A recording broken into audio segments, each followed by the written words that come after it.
Semuanya, welcome back to my channel Wanita Batu Pintau. Nama aku Icai Saraya. Jangan lupa like, subscribe to my channel. Kali ini saya akan yang namanya untuk story time lagi. Udah lama gue nggak story time, hanya story kisahnya seorang ya guys ya. Nah ini berhubung kalau kalian pengen tahu background aku itu apa, aku sebenarnya dari orang tua yang biasa-biasa aja, orang tua yang ya seorang perintis usaha kecil gitu ya. Sorry, ini lampunya dimatiin karena udah siang sih, tapi nggak apa-apa. Depan aku itu kalau kalian pengen tahu memang dari keluarga yang mix ya, mix race gitu ya.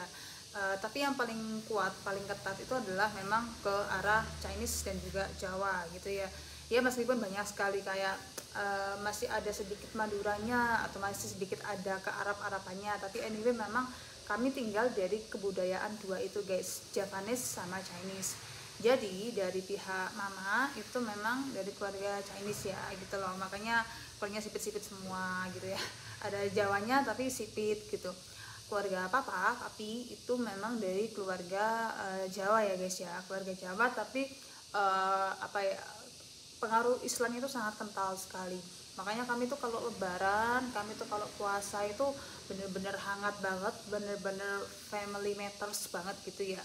Nah disitulah kami kalau misalnya untuk keluarga seperti ini itu nano-nano guys ya, karena gimana-gimana tuh pasti ada yang namanya perbedaan budaya dan cara komunikasi yang harus kita sesuaikan dengan kebutuhan masing-masing keluarga ya. Nah gimana kak cerita kamu pengalaman sebagai seorang Cindo ya guys ya, sekolah negeri? Apa aja pros and cons-nya kalau zaman sekarang anak-anak Cindo sekolah negeri? Disclaimer, ini hanya opini pribadi. Bulan puasa nggak boleh bohong, tidak boleh ada kebencian masa lalu gitu ya guys ya. Aku ngomong sejujur-jujurnya, no sensor, no clickbait tentang apa yang terjadi dalam hidup aku ya guys ya. Apakah sekarang relate dengan sekolah negeri kak untuk anak-anak Cindo? Apakah nanti akan jadi pinter kayak gitu? Jadi stay tune in my channel. Nah kalinya gue sekolah negeri teman-teman ya, saya kan TK-nya TK Katolik ya, lulus jujur aja itu pengalaman yang sangat baik, luar biasa gitu ya. Zaman saya TK gitu ya, seneng gitu. Kemudian saya masuk ke SD dari kelas 1 sampai kelas 3 itu cukup menyenangkan juga, anak-anaknya cukup baik. Dan di situ gue tuh kayak disuruh sama orang tua, kamu jangan pernah cerita tentang usaha orang tua ya gitu ya, karena kalau di sekolah itu nggak baik atau apa gitu. Gue kayak patuhin aja apa kata-kata mama papa gitu ya. Terus kelas 3 gitu ya, 1 sampai kelas 3.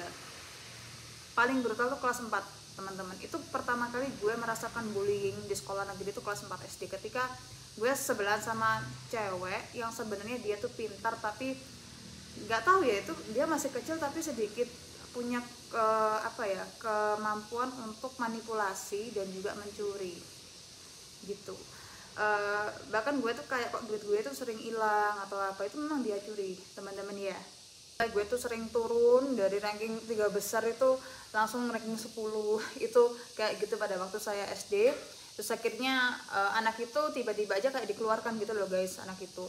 Akhirnya kelas 5, 6 gue baikan sama teman-teman yang pernah membuli aku, pernah ngerjain aku kayak gitu ya.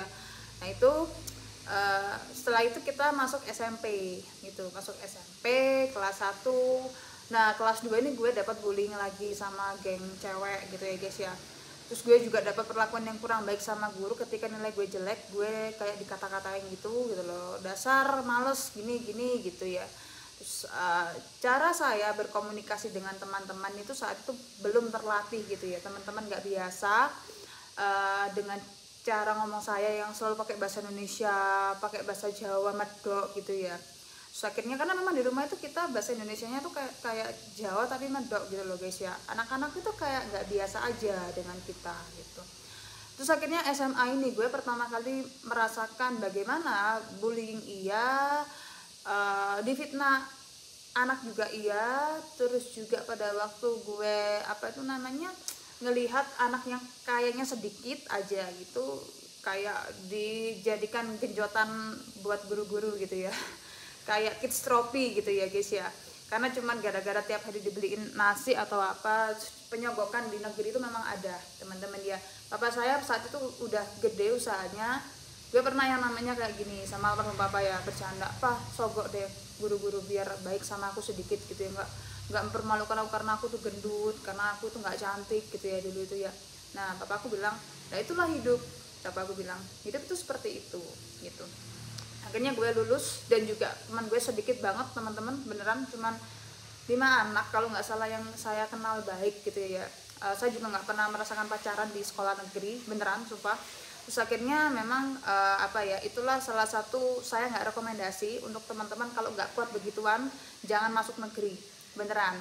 Tapi disitulah gue itu pernah yang namanya merasakan envy sama seorang cindo masuk negeri, pinter banget. Saat itu dia tuh kayak cewek paling cantik gitu ya guys ya, kayak cewek remaja yang imut-imut, yang lo tuh kayak ngelihat siapa ya, cewek yang ya itulah mbak-mbak yang ini gitu loh kan, istilahnya orang cowok Indo yang masih ABG ABG itu kan suka cowok yang kayak gini gitu ya, cewek gitu ya.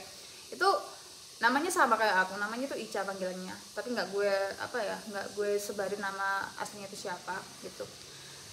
Pinter banget, jenius gitu loh dia itu. Apa tuh namanya, kalau ranking itu selalu nomor 1 paralel gitu ya. Terus dia itu memang dari keluarga Cindo tapi dimasukin negeri teman-teman sama orang tuanya gitu. Pokoknya dia tuh hebat lah, kayak star kids gitu ya guys ya. Nah gue dijadikan Ica yang bodoh, yang goblok, yang kalau apa belajar itu nggak bisa ngapa-ngapain, sama compare with Ica yang pinter, yang apa juara kelas, yang banyak cowok itu naksir sama dia kayak gitu. Kamu tahu kenapa kok treatmentnya beda Ica yang satunya yang pinter sama Ica aku? Karena saat itu gue nggak cantik teman-teman. Aku bener-bener bukan cewek idaman gitu ya. Aku tuh bisa dibilang obesitas, iya gitu loh.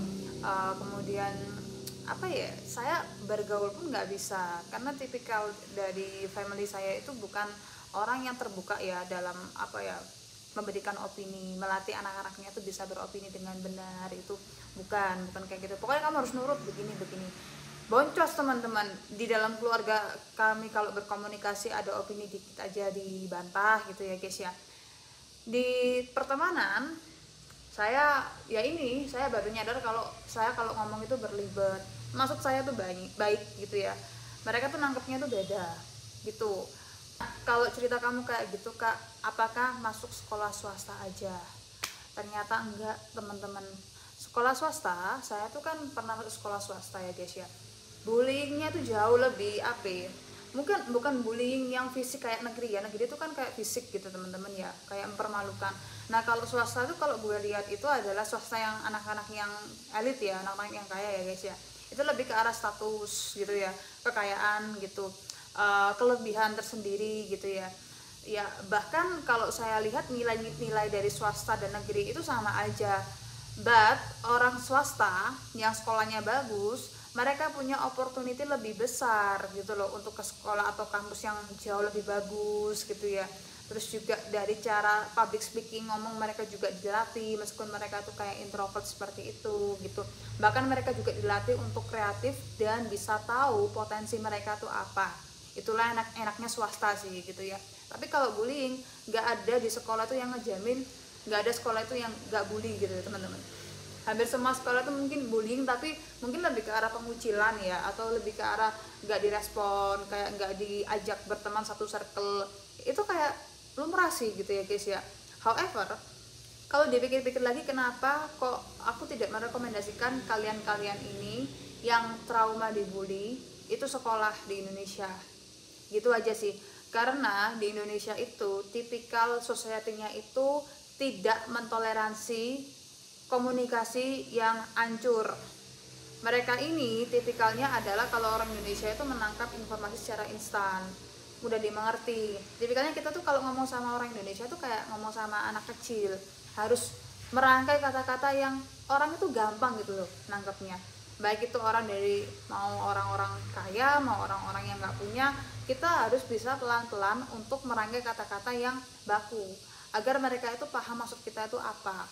Sekarang, karena zaman sekarang pun mau yang namanya pinter-pinteran nilai ujian, TKW guys, WHV, TKI gitu ya, itu lo tes IELTS guys.